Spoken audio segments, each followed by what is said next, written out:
Hello everyone, welcome back to our YouTube channel Login Aid. Today in this video, I'm going to show you how to log in Milestone credit card. Milestone credit card is issued by the Bank of Missouri. It is built for easy access of credit for users. To log in to Milestone credit card, you need to first open any web browser available on your device. I'm going on with Google Chrome. Now go to your search bar and type in milestone.financeservice.com. Then tap on the arrow icon present on the down of your keyboard. With this, you'll be taken to official website of Milestone Credit Card and you'll be directed to login page. To log in to Milestone Credit Card, you need to first log into your Milestone account. For this, enter your username on the given username box. Then tap on password box and enter the correct password of your Milestone account.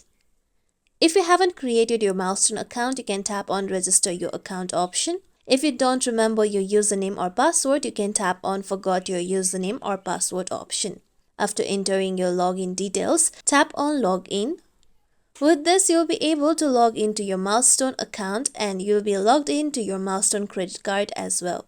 This is how we can log in Milestone credit card. This is it for tutorial everyone. Hope this tutorial was helpful to you all. If you like today's tutorial, make sure you like, share, subscribe to our YouTube channel for more tutorials like this. Thank you for watching.